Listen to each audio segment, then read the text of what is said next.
तो जो लोग संसार की किसी वस्तु की इच्छा रखते हैं, लोक परलोक की किसी वस्तु को चाहते हैं, उनको वो चीज मिल जाएगी, उनका मनोरथ पूर्ण हो जाएगा। अथवा जो लोग संसार में दुख का अनुभव करके जो उससे विरक्त हो गए हैं और निर्भय मोक्ष पद को प्राप्त करना चाहते हैं, संसार से विरक्त हो गए हैं और वे अपना कल्याण चाहते हैं, ऐसे मनुष्यों को कहते हैं साधक मुमुक्षु। तो वे लोग भी अपनी अभीष्ट वस्तु प्राप्त कर लेंगे, उनकी मुक्ति हो जाएगी। उनके अंतःकरण में, उनके चित्त में वैराग्य, ज्ञान और भक्ति वे महाराज जागृत हो जाएंगी और वो शीघ्रातिशीघ्र भगवान के चरणों को प्राप्त कर लेगा, सुखदेव जी कह रहे हैं। और तीसरे वे हैं जो जो महाराज योग से संपन्न हैं और सिद्ध हैं, परम ज्ञानी हैं, अपनी आत्मा में अपने स्वरूप में स्थित रहते हैं, जिनके लिए अब कुछ भी प्राप्त करना बाकी नहीं रह गया, ऐसे महापुरुषों के लिए भी शास्त्रों का यही निर्णय है कि वे भगवान के नामों का प्रेम से संकीर्तन करें, भगवान की कथा का श्रवण करें। क्योंकि वे ज्ञानी अब संसार से तो उनका कोई प्रयोजन रहा नहीं, लेकिन अब उनका जो समय है, कालक्षेप है, वो कैसे होगा, समय कैसे कटेगा, इसलिए वे भी भगवान की लीला कथाओं में, भगवान के नाम के संकीर्तन में अपना समय व्यतीत करें। ये बात श्री सुखदेव जी कह रहे हैं।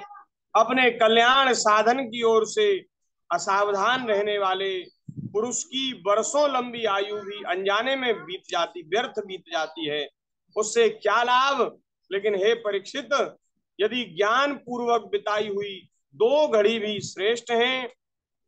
अगर कोई चाहे कि मेरा कल्याण हो जाए और अपने कल्याण की चेष्टा से वो थोड़े से समय भी साधन करे, तो वो थोड़ा सा समय भी बहुत लंबी आयु से श्रेष्ठ है।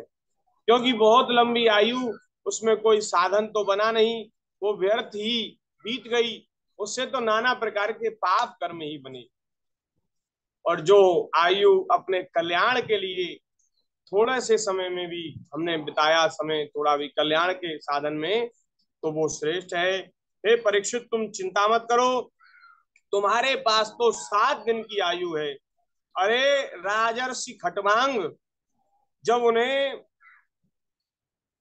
मालूम हुआ कि उनकी 2 ही घड़ी रह गई है आयु, 2 ही घड़ी, 2 ही घड़ी माने 48 मिनट, 1 घड़ी 24 मिनट की होती है, 48 मिनट ही उनकी आयु शेष रह गई है, तो महाराज उन्होंने सभी कुछ त्याग कर और अंतिम समय में भगवान का स्मरण किया और 1 घंटे में ही भगवान का स्मरण करके उन्होंने भगवान के अभय पद को प्राप्त कर लिया। 1 घंटा नहीं, पौन घंटा ही, 48 मिनट, 48 मिनट में ही भगवान को पा लिया।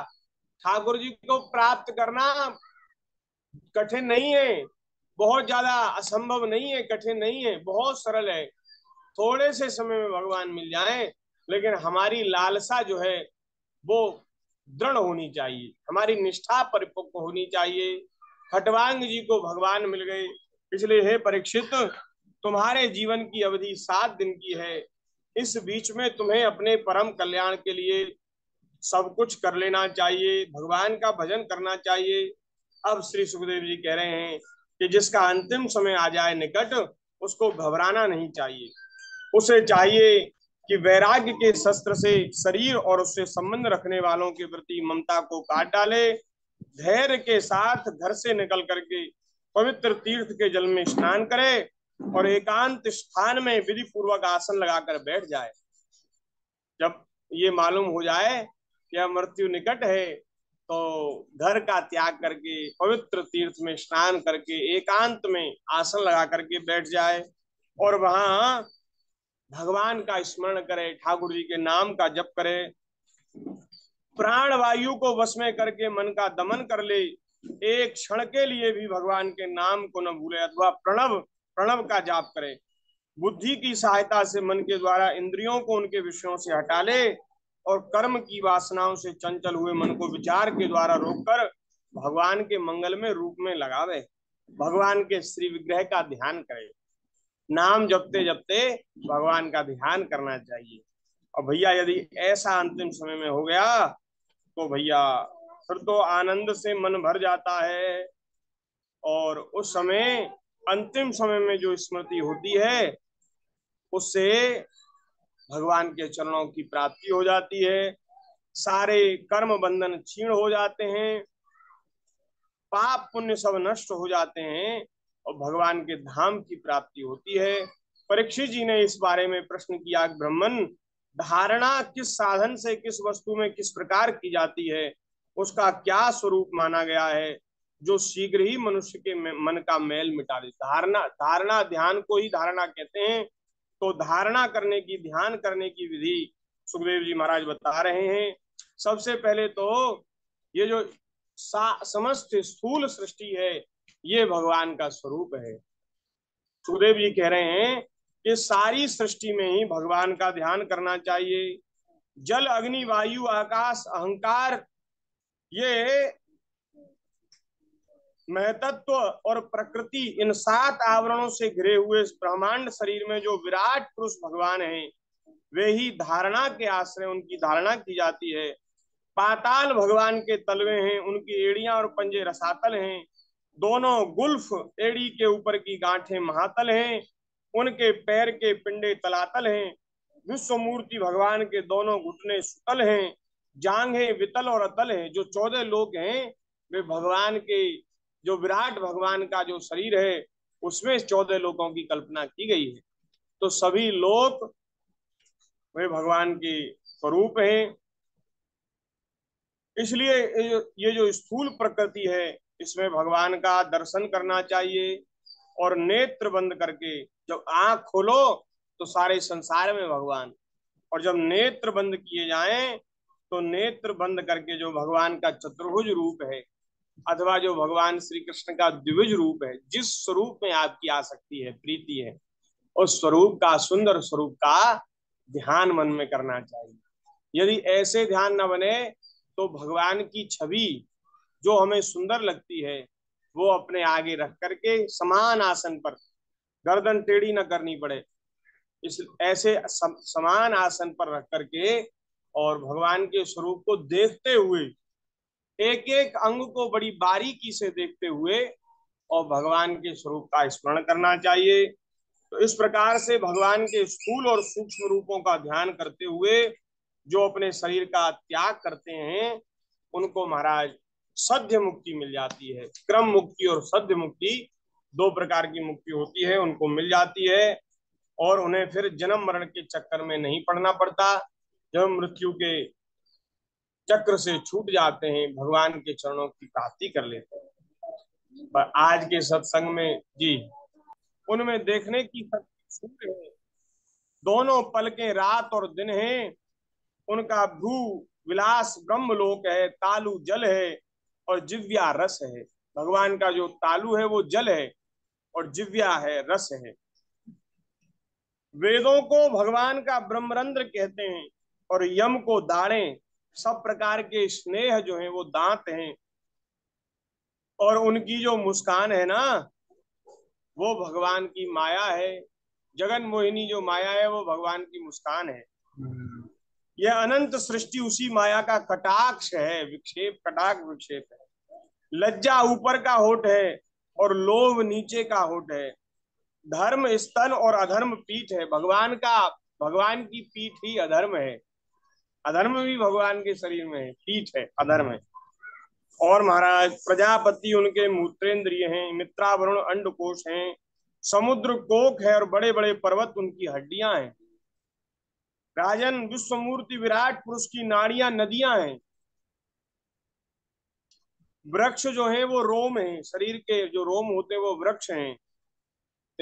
वृक्षों को देखो तो ऐसा लगे कि भगवान के रोम है, रोए हैं।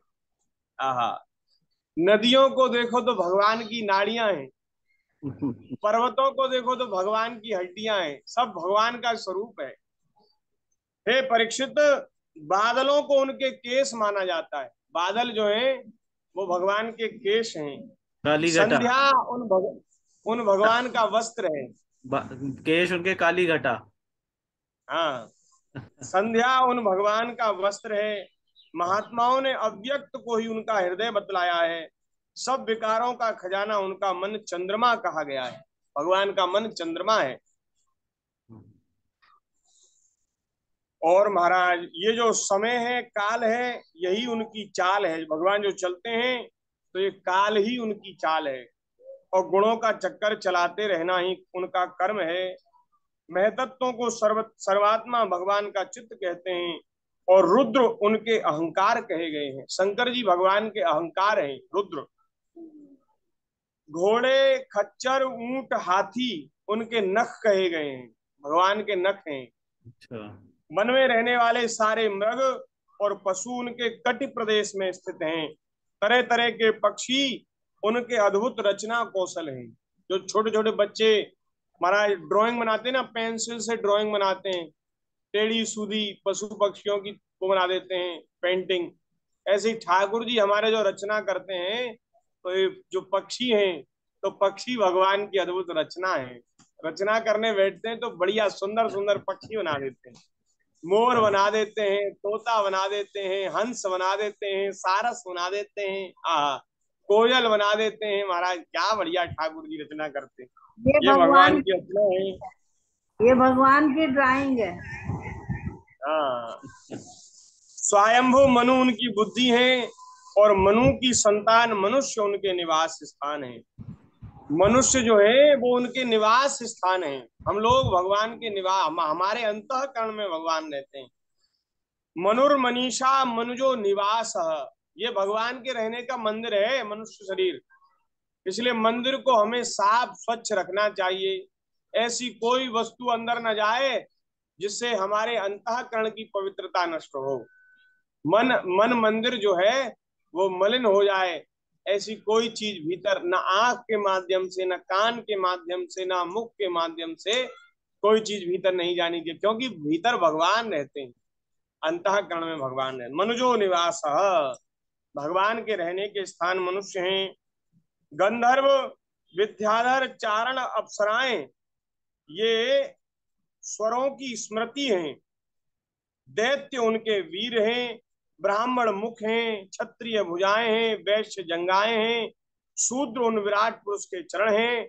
विविध देवताओं के नाम से जो बड़े बड़े द्रव्य में यज्ञ किए जाते हैं, वे भगवान के कर्म हैं। परीक्षित, विराट भगवान के स्थूल शरीर का यही स्वरूप है, सो मैंने तुम्हें बतला दिया। इसी में मुमुक्षु पुरुष बुद्धि के द्वारा मन को स्थिर करते हैं, क्योंकि इससे भिन्न और कोई वस्तु नहीं है। जैसे स्वप्न देखने वाला स्वप्नावस्था में अपने आप को विविध पदार्थों के रूप में देखता है, वैसे ही सबकी बुद्धि वृत्तियों के द्वारा सब कुछ अनुभव करने वाला सर्वांतर्यामी परमात्मा भी एक ही है। अब महाराज भगवान के ये जो विराट स्वरूप का वर्णन सुखदेव जी ने किया, और अब भगवान के जो स्थूल सूक्ष्म स्वरूप का वर्णन है वो भी सुखदेव जी महाराज कर रहे हैं। भगवान का जो सुंदर स्वरूप है उसका वर्णन, भगवान के जो सुंदर चरण है, भगवान के सुंदर नेत्र हैं, मुख है, उनका वर्णन भी करेंगे। उसका स्मरण हम कल करेंगे। आज की चर्चा को यहीं विराम करते हैं। आज पहला अध्याय, दूसरे स्कंद का पहला अध्याय पूर्ण हो गया। दूसरे अध्याय की चर्चा भगवान की दया से यथा समय यथामति हम कल करेंगे। थोड़ी देर भगवान के नाम का कीर्तन कर लें।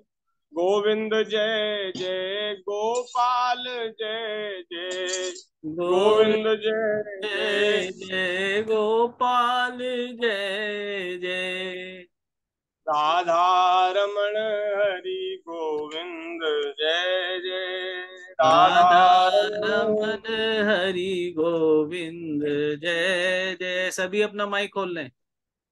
गोविंद जय जय गोपाल जय जय, जय गोविंद जय जय जय जय गोपाल गोपाल जय जय जय, जय, राधा राधा रमण जय हरि हरि गोविंद गोविंद जय जय जय, जय, हे राधा राधा रमण रमन हरि हरि गोविंद गोविंद जय जय, गोविंद राधा जय रमण जय हरि गोपाल जय जय जय, गो राधा रमण हरि गोविंद जय जय, जय जय राधा रमण हरि हरि गोविंद गोविंद जय जय जय जय राधा गोविंद रमण जय हरि जय गोपाल जय जय श्री राधा वृंदावन बिहारी लाल की लाल की जय। जय।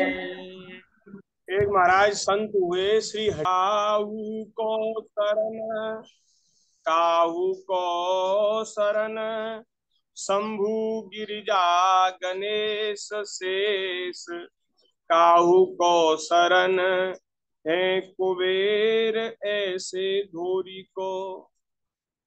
किसी कोई शंकर जी की शरण में रहता, कोई पार्वती जी की शरण में रहता, कोई गणेश जी का भजन करता है, कोई जो धनाध्यक्ष देवताओं के हैं कुबेर जी, उनका भजन करता है, कुबेर की पूजा करता है। काहू को शरण मच्छ कच्छ बलराम राम, काहू को शरण गोरी सांवरी सिजोरी को। कोई महाराज मत्स्य भगवान, कच्छप भगवान, कोई बलराम जी, कोई राम जी, और कोई राधा कृष्ण भगवान का भजन करता है। काहू को शरण मच्छ कच्छ बलराम राम, काहू को शरण गोरी सांवरी सी जोरी को। ये गोरी सांवरी जो हमारी जोरी है श्री राधा माधव की, बोले कोई इनका भजन करता है। काहू को शरण